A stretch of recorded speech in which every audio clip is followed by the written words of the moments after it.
Police Delta unit suspended. Niugini Gold responds to environmental damage claims,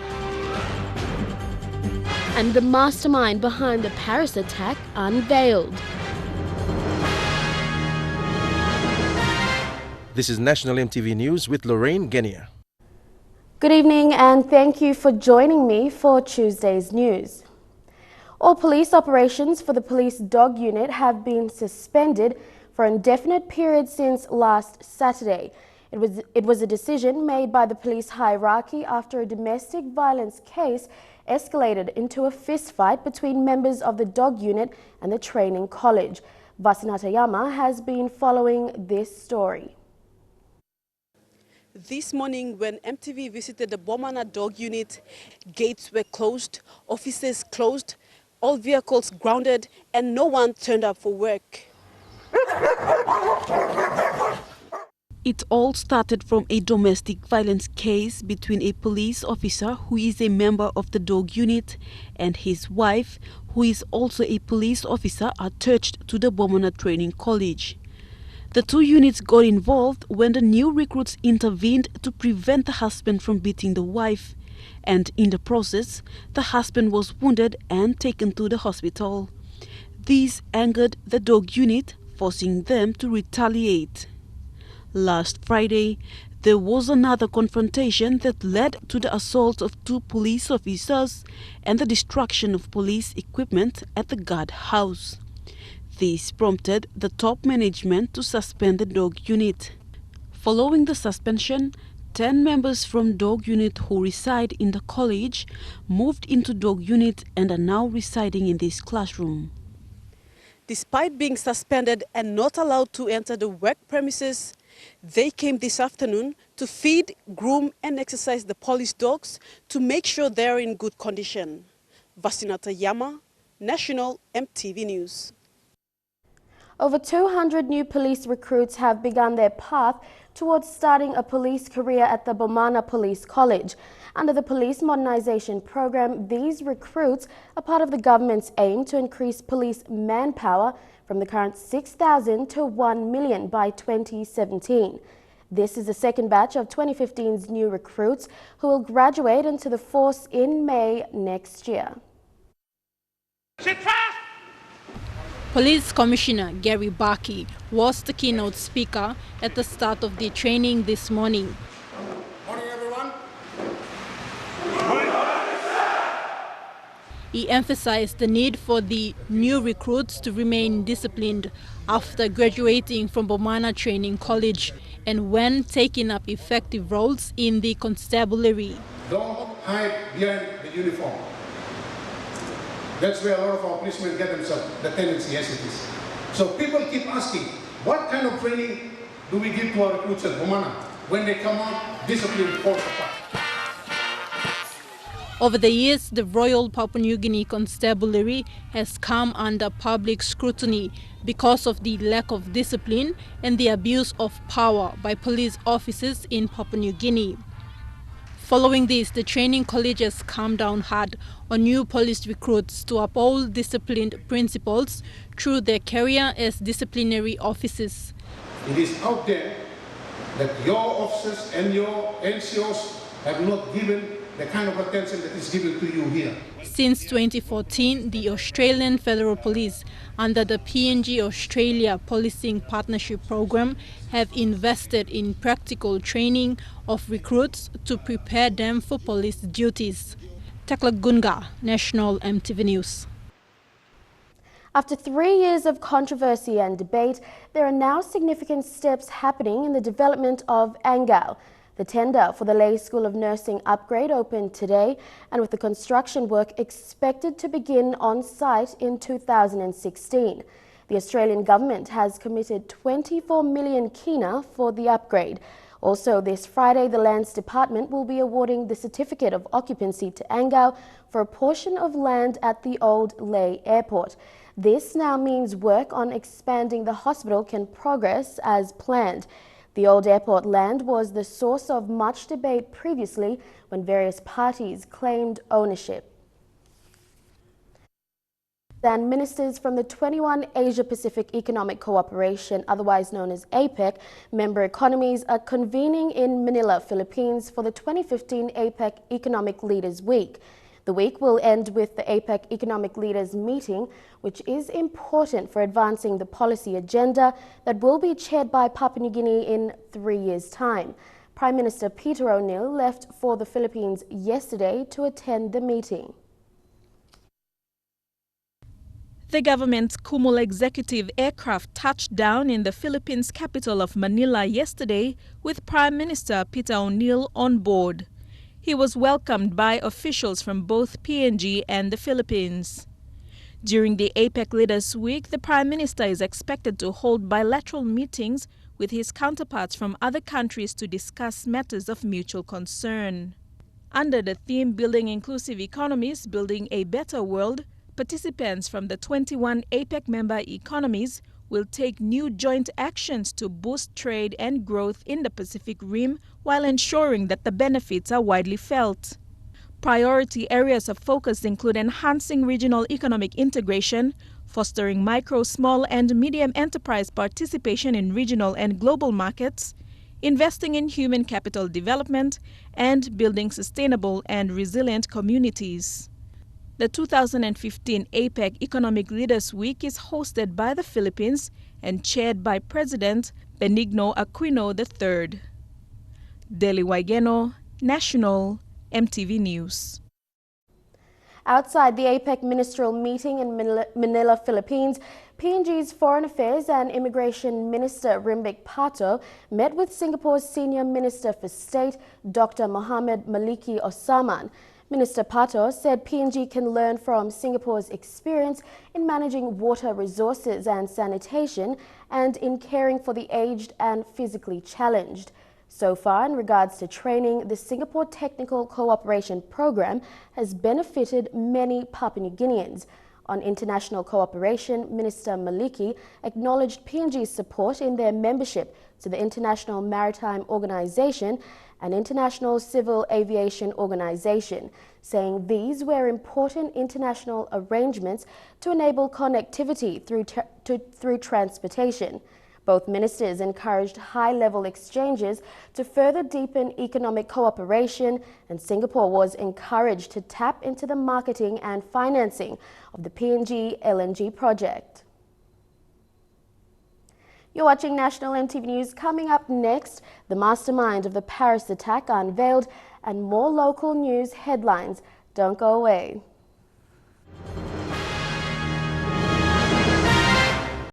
Welcome back to the news, and in more developments in the Paris attack story. French authorities have identified 27-year-old Abdelhamid Aboud as the mastermind behind the Paris attacks that killed 129 people. Over 150 night raids were carried out across the country, ending in 23 arrests, while France stepped up its airstrikes, executing its biggest one to date.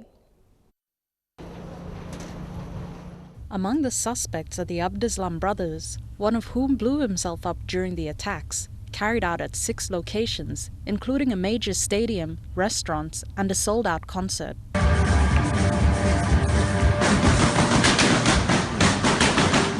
The attacks involved at least 8 gunmen, 2 of whom self-detonated themselves outside the stadium.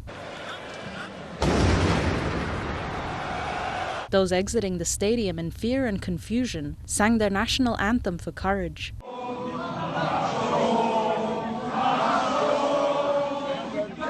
A key suspect, Salah Abdeslam, from neighboring Brussels, is now Europe's most wanted man. But according to his neighbors, he did not show any signs of extremism. He was a really nice guy, especially I am really shocked that he's implicated in something like that, because he was really, you can say, not really Islamist type of guy. You know, he's really well dressed, wearing designer clothes, no beard, you know, really, you know, smart guy, you know, gone to the school, intelligent, you know, so really shocked that he's implicated in something like that. A brother of 2 men involved in the attacks also said on Monday that he and his family would never have imagined their involvement. At least 3 of the attackers have been identified as French nationals who recently spent time in Syria. Some suspects had been on terrorist watch lists. Meanwhile, 27-year-old Belgium-based Abdelhamid Abaoud has been named the mastermind behind the massacre, with links to several of the attackers. He was featured in ISIS's online magazine, boasting about freely traveling Europe, organizing attacks and weapons. Belgian media reported his involvement in several thwarted attacks in Belgium last January. French leaders have called the attack an act of war, although not a civilized one. We are not fighting a war against civilizations because these assassins do not represent one. France launched into action on Sunday, coordinating with the US and other allied forces against ISIS, bombing targets in ISIS's stronghold of Raqqa, as well as an arms depot and training camp. We are at war against jihadist terrorists which threaten the whole world, not only France. France is a country that likes life, culture, sport and celebration. France makes no distinction between color, origin, path and religion. In France, the assassins wanted to kill the young in all its diversity. Alana Lay, MTV World News. Madang police officers have expressed how tough their duties are to maintain peace and order in the province, given their ratio against the estimated 600,000 plus Madang people.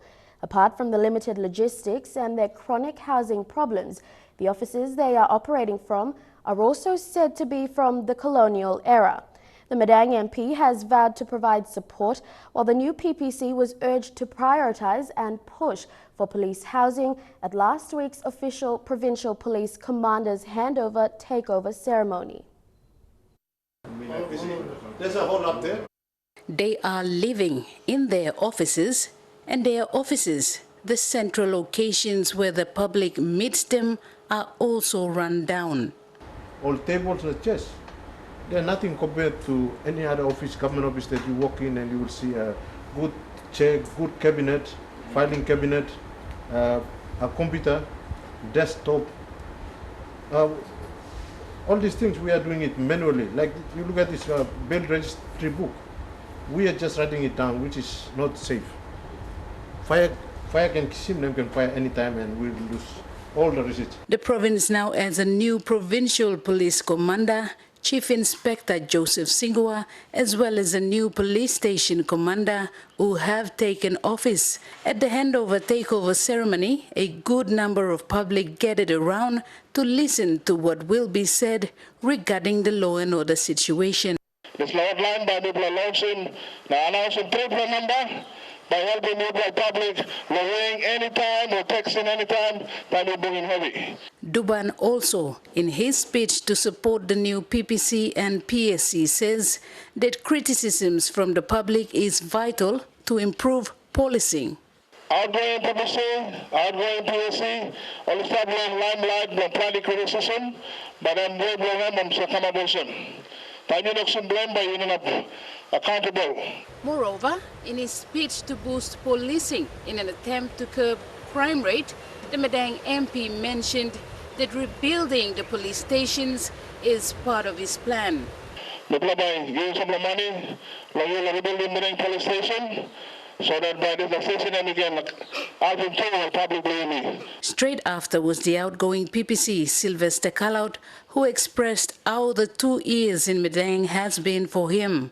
The job of being the provincial police commander was not very easy. He highlighted that his struggle was linked to the other problems within the force, like the manpower shortage, which then again could not be addressed because of the poor infrastructures. Because there was a need to bring in infrastructure so that you can bring the police to come and work in Madang and serve the people of Madang. This brought the outgoing PPC to his next point, which is the chronic police housing problem. I acknowledge the police housing situation in Madang. This is undisputable, as I have seen my members in Madang living in very run-down or dilapidated and even condemned police barracks. This has been a factor and is real that affects the morale of a police officer. The morale is at all-time low. With that, Callout urged the incoming PPC to make his office's housing problem a priority to be addressed in his term. As I speak, police officers are living in settlements and also in the offices at Jumbo Police Station and Modern Town Stations respectively. I urge the incoming PPC Chief Inspector Jacob Singro to take housing as a priority. Chief Inspector Joseph Singora, in his speech, appealed to his officers to work with him as a team and address the issues ahead. I want to see all of us put the priority of policing number one of our own personal interest. At the same time, we have to be working together as a team. When we are divided, we will never produce the results that is expected of us to produce. The pre-Christmas New Year operations have kicked off until 2 weeks' time. Rachel Shise, National EMTV News, Madang.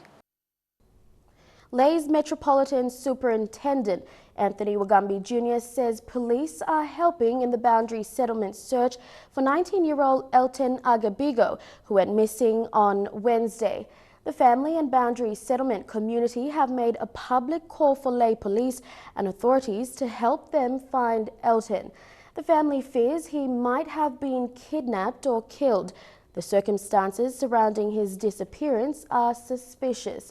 MTV's Bethany Harriman has been following this story. Lay police are assisting family and the community search for missing 19-year-old Elton Agabigo. The parents have seen the Lay police boss Anthony Wagambi Jr. Already Montana Boundary Road, I'm go missing. We have not found him yet. The community of Long find him yet. Superintendent Wagambi Jr. has given his word. Lay police will help find Elton. So police will assist too. We'll try and look. So we had police walking through that area. We'll try and locate him. From what the Lay police bosses said, the police don't have a clear-cut lead into how Elton disappeared. All they know is that 4 teenagers were separated when they heard gunshots. 3 of them made it back home, and Elton remains missing. The police will have a clear-cut lead if the general public come forward with information or a body is found. But to this day, the disappearance of Elton remains a mystery. Elton disappeared under suspicious circumstances during a picnic on the mountains behind Boundary Road. Elton hasn't come home since, leaving his family and community distraught. The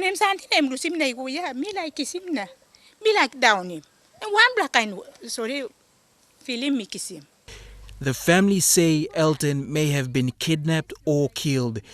They want him back, either alive or dead.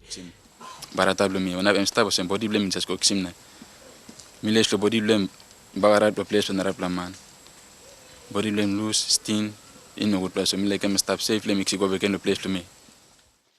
Tension is still high. The community was clashing with a nearby settlement. The family is hopeful that police investigations will give a more accurate account of why Elton didn't come back home. Bethany Harriman, National EMTV News, Lay. 5 suspects are now in custody after a robbery was foiled by Lay police on Saturday. 10 men armed with homemade guns held up Zima Trading on Jawani Street. Lay's Metropolitan Superintendent Anthony Wagambi Jr. says the suspects were pretending to be customers when they held up the guard and 3 female cashiers. But police responded quickly and caught 5 of the 10 robbers in one of 2 separate hold-up incidents over the weekend.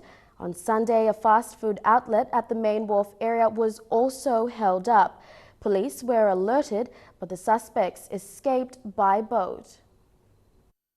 It was about midday Saturday when 10 men walked into this shop. In less than 3 minutes, they held up the guard and the 3 female cashiers. They took all the money from the cash registers. Pretext of being customers. But as soon as they walked in, it took them less than 3 minutes. But police responded and chased the suspects to Papon compound. The suspects were on foot, armed with homemade guns. 5 of them were caught. All strong weapons number all carry so.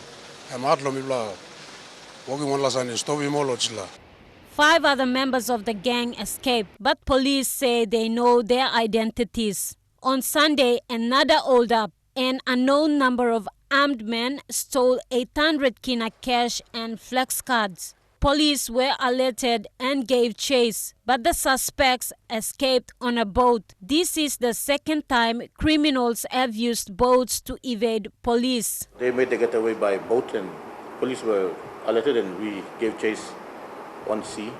But the incident took place a while before that, so the suspects got away. Moses Soka, a guard at Jetmad, says this is the second holdup the store has seen.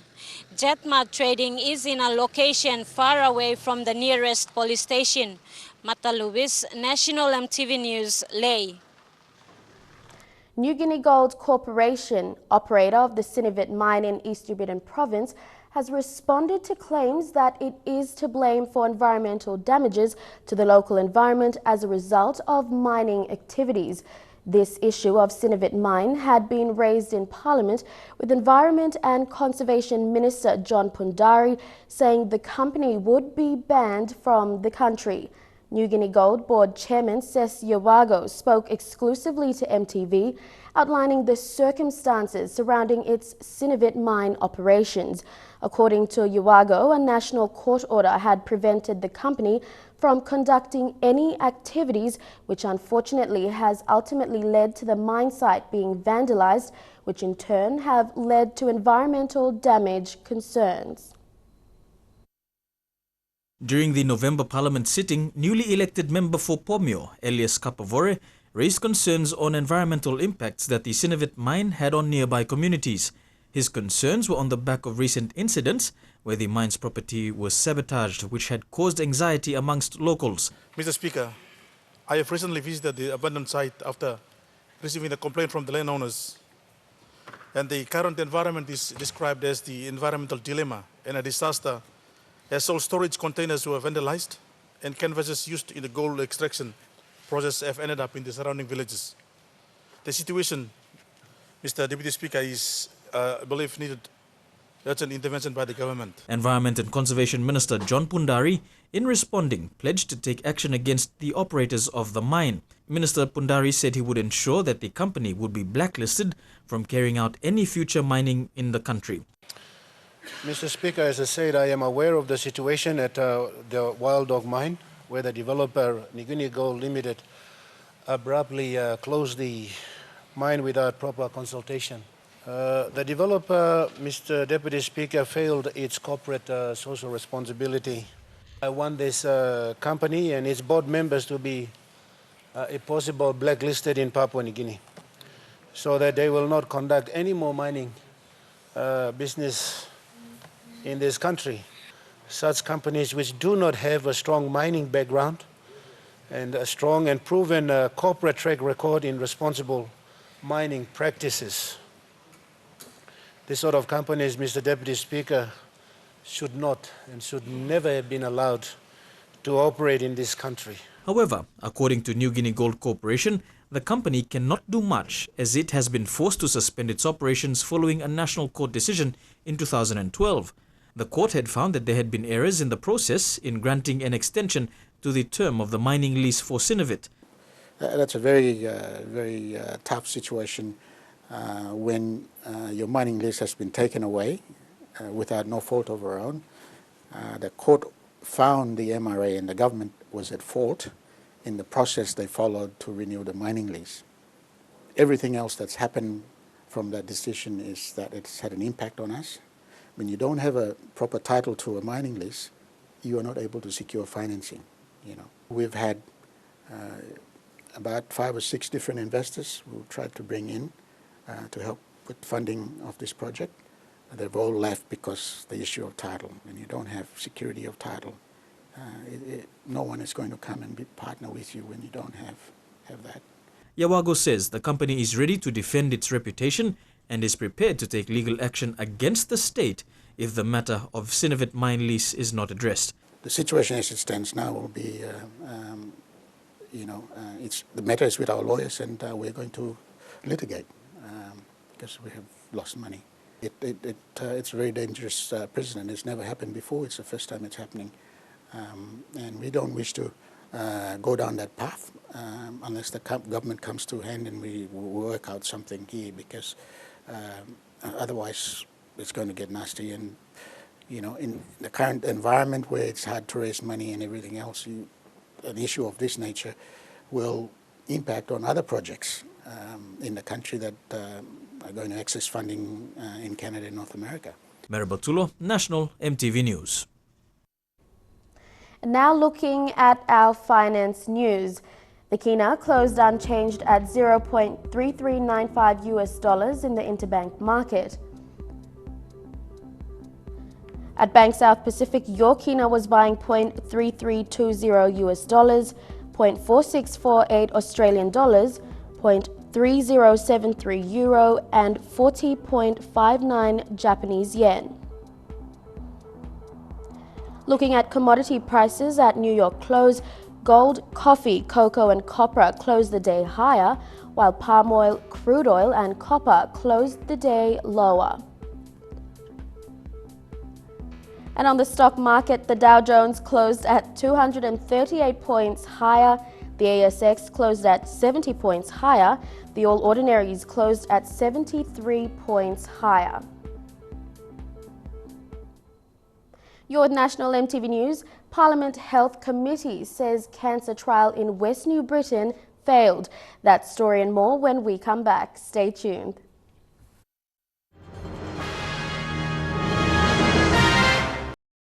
Welcome back to the news. The free Gardasil cancer vaccination program trialled in West New Britain province has been described as failed by the Special Parliamentary Committee hearing into the health management of Papua New Guinea. The hearing was told that a third round of treatment was never administered because of a limited supply of the vaccines. The shortage was recorded as going as far back as 2013. Fabian Hakelitz files this report. The Gardasil Cancer Vaccination Program was a pilot project by the World Health Organization in partnership with the National Health Department, trialed in West New Britain province that targeted school girls between the ages of 9 and 13. According to Dr. Yvonne Sapuri from Kimber General Hospital, most girls missed out on both the second and third round of treatment. Statistics showed only 719 vaccines were left after the second treatment. For those vaccines that were given, one was a cold chain issue, which I'm not too sure about the cold chain issue because it was beyond my control. The cold chain issue was that some were already frozen. Some of the vaccines were frozen before transportation through Port Moresby to West New Britain. So that's one of the issues, and the numbers. Yeah, and I'm not sure who is who was in charge of the logistics of bringing the vaccines over, and whether that count at Port Moresby was the same as the count in West New Britain when it had arrived there as well. Dr. Sapri told the inquiry the higher risk of women population diagnosed with cervical cancer. If this pilot project has failed, because this will minimize and prevent cost. The net effect of not having this vaccination is that we're unable to prevent them being vaccinated at an early stage, so we're ultimately the coverage protection for these patients will be very low. Special Parliamentary Committee member and Northern Province Governor Gary Jufa was not pleased how this program was administered, that showed lack of technical coordination and public health awareness. The hearing will continue tomorrow with a panel from the National Health Department led by Secretary Pasco Kase. Fabian Hakelitz, National EMTV News. The 2015 Enterprise Agreement, which will supersede the 2012 Enterprise Agreement, was signed today at the PNG Power Limited Training College. The incorporation of the agreement was based on ensuring that employees sustain their individual needs and at the same time deliver on their respective roles. The contract is renewed every 3 years. PNG Energy Workers Union and Public Employees Association gathered today to witness the signing of the 2015 Enterprise Agreement between PNG Power Limited and the unions. The procedure of writing the agreement has not been an easy task, but they managed to come into an agreement that will benefit everyone. PPL General Manager of Human Resources, Edmund Lancaster, says the agreement will see employers return to work to offer reliable services to customers. Be effective immediately. There are some of the policies and procedures that we've already started to roll out and familiarise our staff with. We'll follow that up now with a roadshow. We'll meet with the staff in the centres. We'll present to them the new policies, procedures and also the enterprise agreement. The two highlights of the enterprise agreement are the increase on allowances and improvement on rollout of company policies. Acting Chief Executive Officer John Yanis said the PPL cares for the employees, but he challenged the PPL staff in return to deliver to the management and customers. Department of Labour and Industrial Relations Philip Mori stressed that this matter has been dragged on and caused a lot of disharmony in the workplace. PNG Energy Workers Association National President Edward Gisa said 2015 has been a challenging year for the company. And then you can see those times that just recent changes we have has provide those uncertainties among the workers. And once everybody was saying, we are anything can happen with our employment, anything can happen to our benefits. And now we have an understanding where we put together the enterprise agreement, everybody is secured in a way in terms of job and benefits and entitlements. Marilyn Diaukatam, National EMTV News. Papuan activist and leader of the Papuan Ena Maori under Papua Besena, Roger Mackenzie Digger, says the people of Rigor district in the Central Province should pledge alliance to their local MP during his court battle. Mr. Pala was investigated by the Ombudsman Commission and referred by the public prosecutor early this year to stand before a leadership tribunal for 3 counts.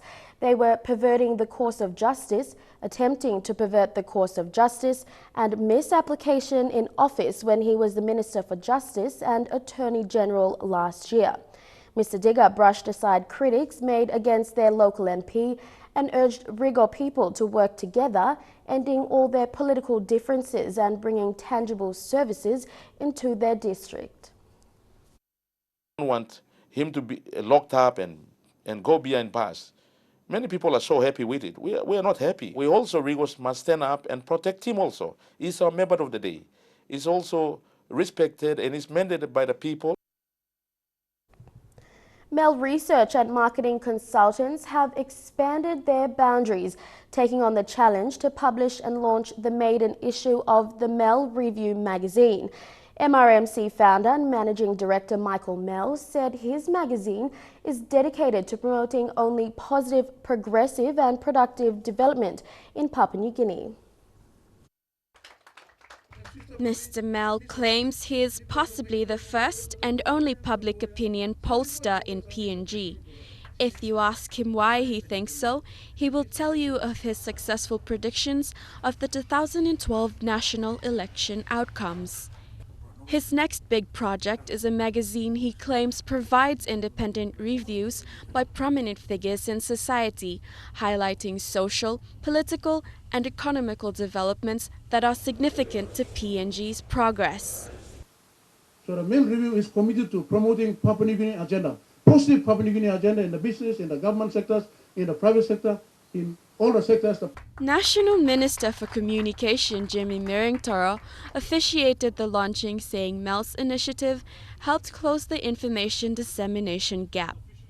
Government information must trickle down to the people to enlighten them on government's policies, development agendas.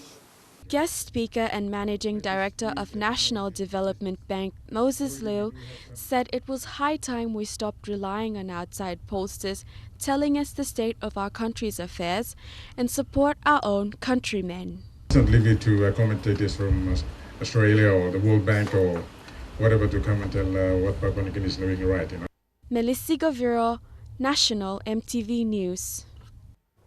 In the upcoming climate change conference to be hosted by Paris from November 30 to December 11, leaders of the 195 top world economies have vowed to find a solution to combat global warming by signing a pact that will reduce global warming by 2 degrees.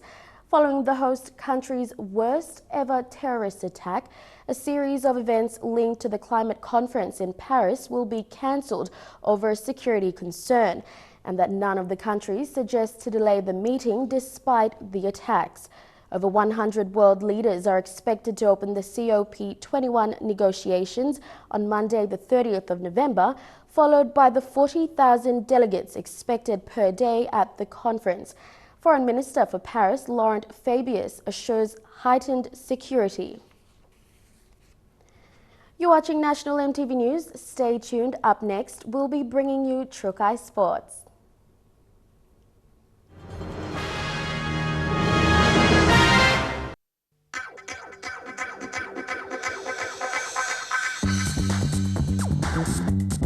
Trukai Sports.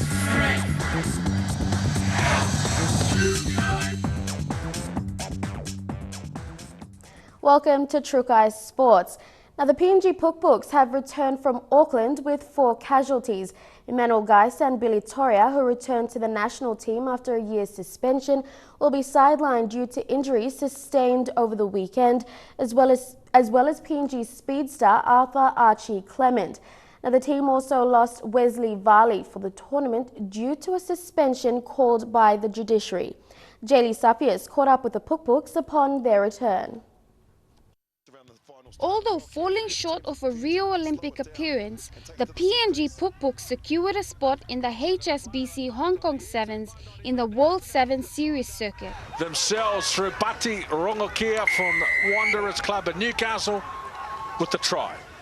Something Coach Douglas Guys believed was well within reach. So it was a pretty tough call going and playing the top tier nations like Tonga, Samoa, Australia to qualify for the Olympics. So we had a goal of making the semi-finals and seeing what happens from there. And it was good to make the semi-final, but fortunately we missed out. But the boys qualified for Hong Kong, which was a realistic goal for us to get back on the World Series circuit next year.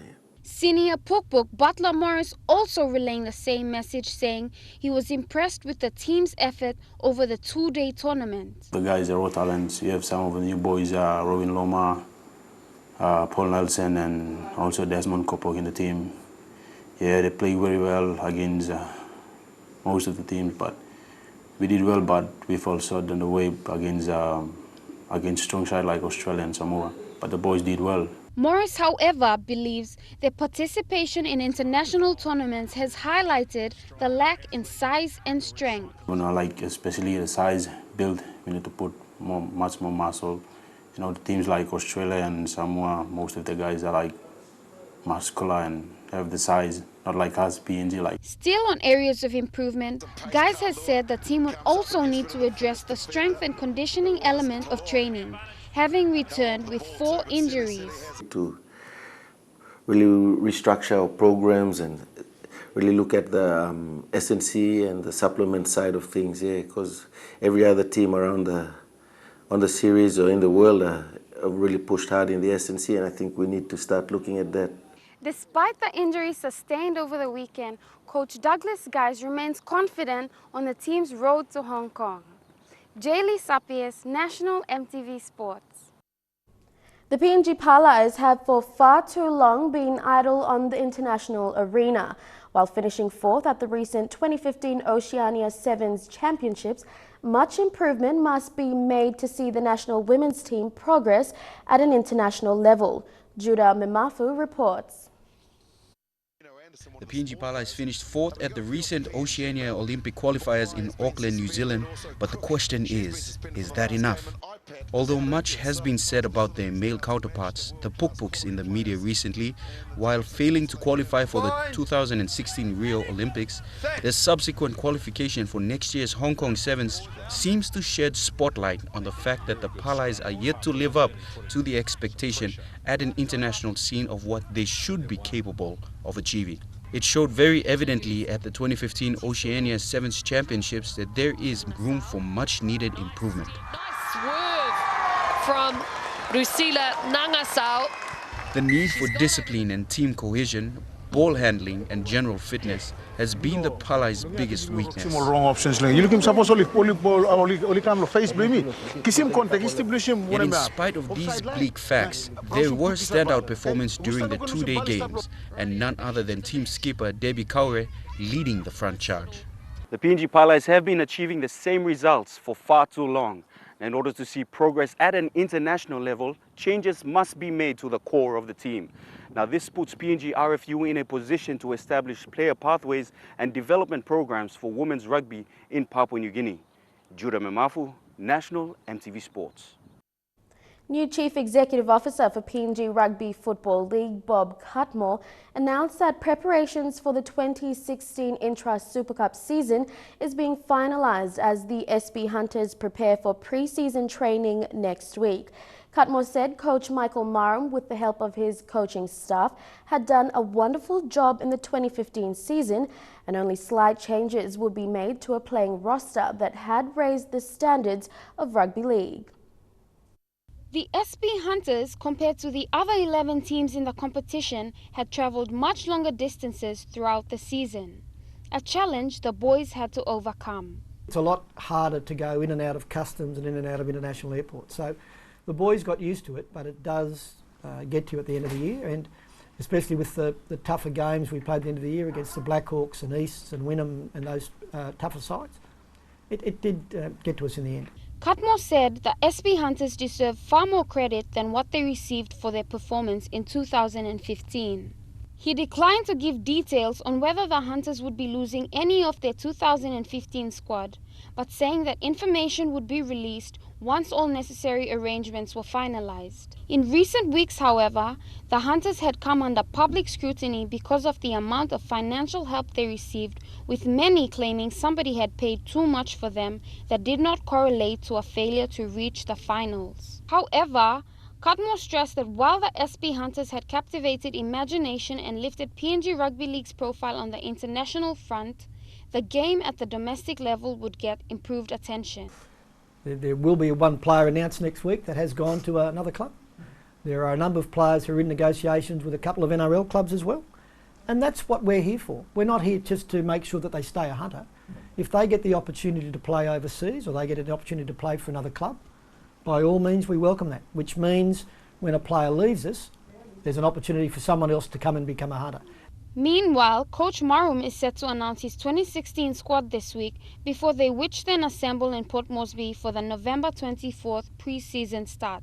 Jaylee Sapies, National EMTV Sports. You're watching Trukai Sports. We have all the news in the Oceania Champions League and PNG's chances up next. Stay tuned.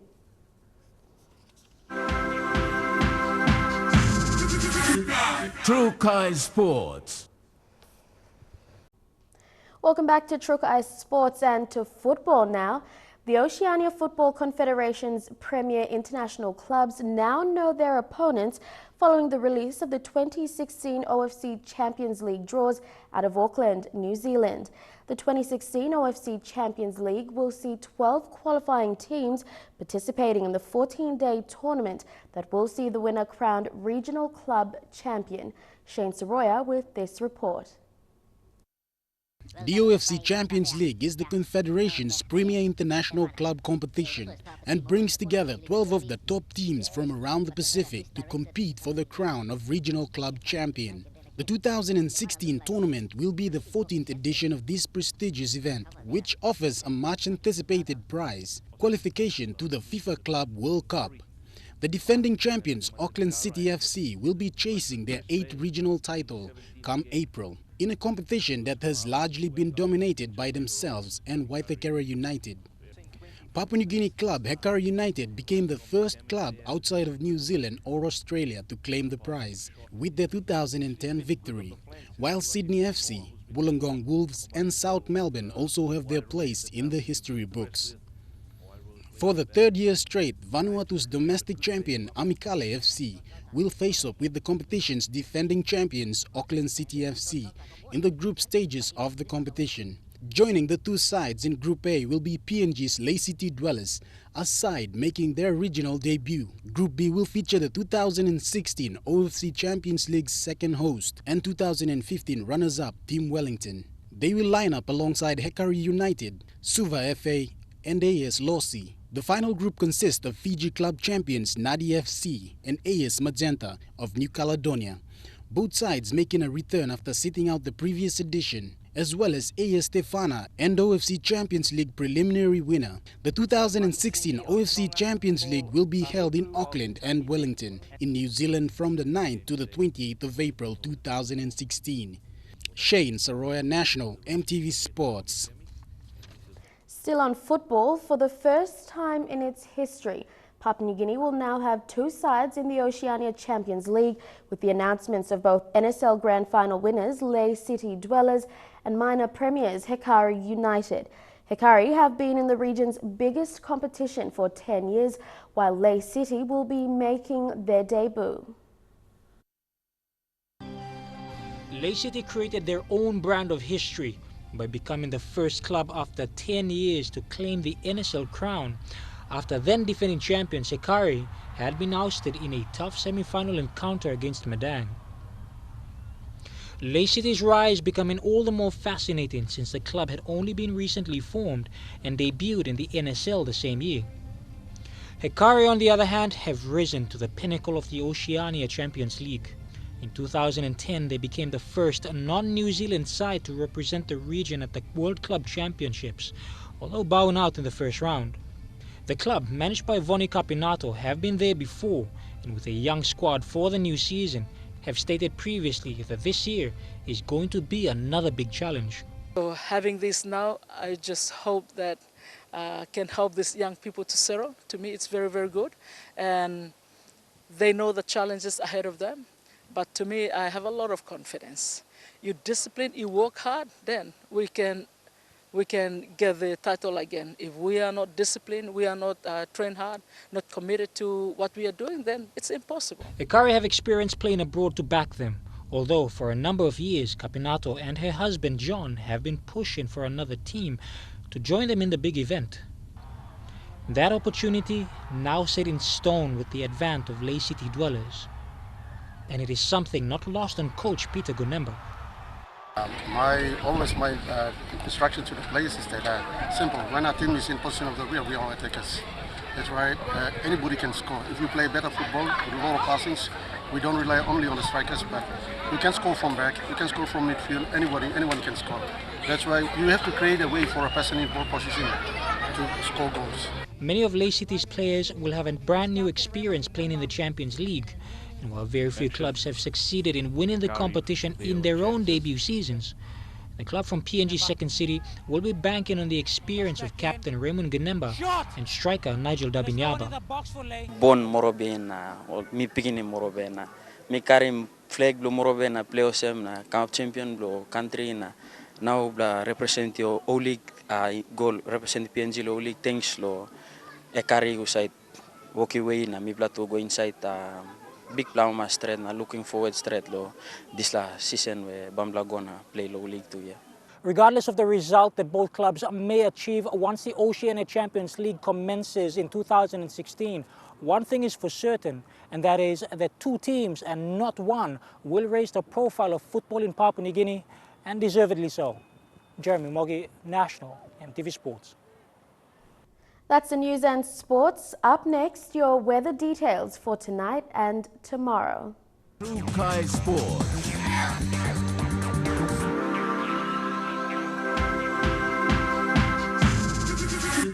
True Kai Sports.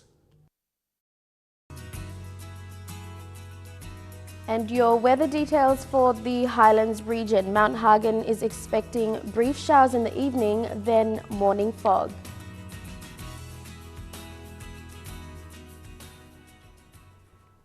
That ends the bulletin for tonight. On behalf of the entire news team, pleasant viewing. Good night.